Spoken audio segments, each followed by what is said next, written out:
조조의 참모 곽가는 38세의 젊은 나이에 풍토병에 걸려 요절했지만 그는 누구보다도 조조의 신뢰를 가장 많이 받았고 조조가 가장 아꼈던 참모였다. 오죽하면 적벽대전에서 패하고 돌아오면서 조조가 이렇게 한탄했을까? 봉효가 살아있었다면 이 지경까지 이르지 않았을 텐데. 곽가가 살아있을 때 조조는 그의 계책을 거스른 적이 없었다. 조조 주변에 많은 참모가 있었지만 곽가만한 참모는 없었다.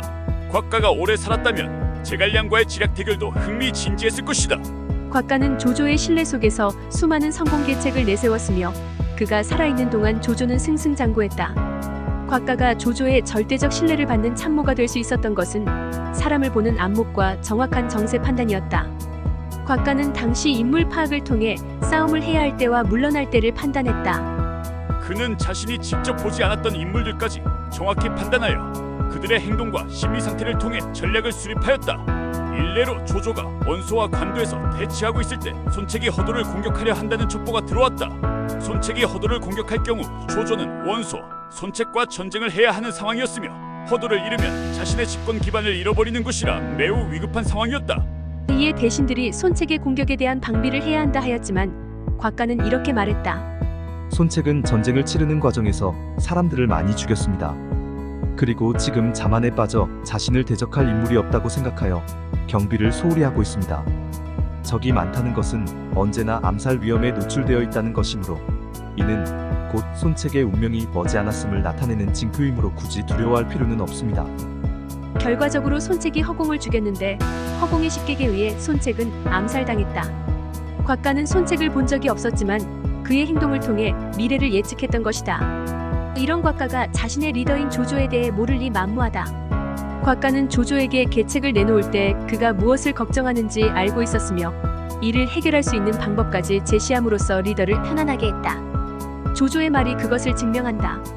내가 어떤 결정을 내리지 못하고 있으면 곽가는 그것을 쉽게 처리할 수 있는 대안을 제시해 주었으며 상황 변화에 따라 대처할 수 있는 계책을 주었다. 모든 일은 항상 위험이 따른다.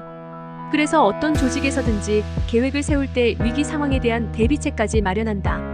이런 면에서 곽가는 위기 상황까지 말끔히 해결하는 훌륭한 참모였다. 조조에게 패한 원상이 오환으로 망명하자 조조는 오환을 공격하려 했다. 그러나 신하들이 오환보다는 유비가 머물러 있는 유표를 공격해야 한다고 했다. 이때 곽가가 이렇게 말했다.